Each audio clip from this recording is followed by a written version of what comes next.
Ladies and gentlemen, this Red Gaming Theatrical video, we're going to be discussing the PlayStation 4 and resolution to a degree anyway. I think it's fair to say that resolution in terms of 1080p and 60 frames per second is considered the target of many, and obviously the Xbox One right now is getting a huge amount of stick. So a developer by the name of Vision Trick have decided to weigh in on this.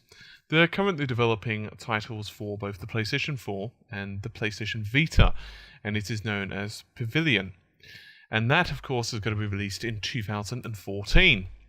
So, right now, what are they doing? Well, and this is an interview, I'll read out the quote to you guys, that they are indeed on track for 1080p 60 frames per second. They said, that is our goal, and right now we don't have any performance issues that would hinder us. But I guess we'll see closer to launch if it still lives up to that. They were then asked, what do you think about other PlayStation 4 games? Will they be still running at 1080p 60? And they said, and I quote, I think there's a possibility for it, but developers will want to push the visual fidelity as much as possible, so the game's not dependent on running in 60 frames per second. Why not push the visuals even further and go lower on the frames per second, but still in a reasonable level? Now we know that Double Helix, who are of course producing Killer Instinct, we know that they are aiming 60 frames per second rock solid at 720p. And this has been something that many developers have been hinting at. I think it's just a symptom of the times, and it's just, it's inevitable. It's a simple case of it's a lot easier to sell box art and sell cool looking, snippets of gameplay with incredible graphics than what it is 60 frames a second.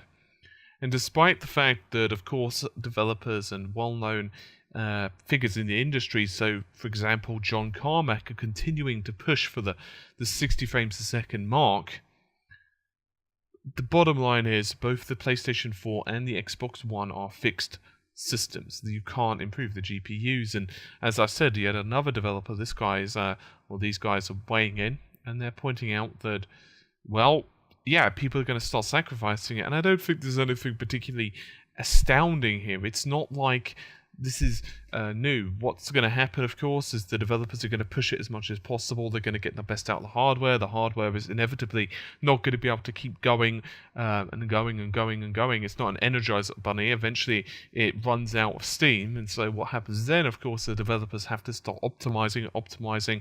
Resolution may go up a little bit, but what may start happening is a simple case of the graphics continue to improve.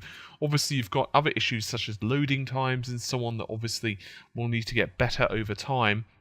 Other developers such as Gorilla are trying to compress the textures and so on in terms of the games to make sure that the games are reasonable size, because obviously no one wants to download a 200 gigabyte file.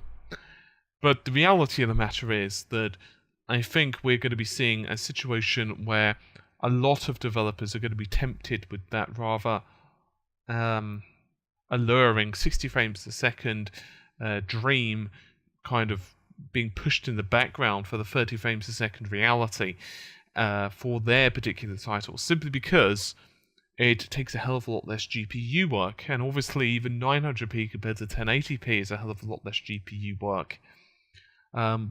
Even if you can say 20% less GPU work, you can do a hell of a lot with that. But when we're starting to talk of figures like 30%, 40%, 50%, which obviously you can start doing if you start reducing the resolution from say 1080p to 720p or halving the frames per second, it makes a lot of difference in the visual fidelity of the games.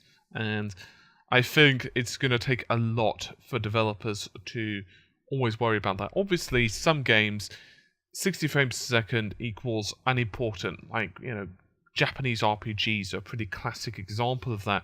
They just don't really require high frame rates. Other games, yeah, I would not like to play a 30 frames per second fighting game, for example. I think that would be pretty awful. Anyway, with that all said, hopefully you've enjoyed the relatively brief video. I'll see you soon. Take care. Bye for now.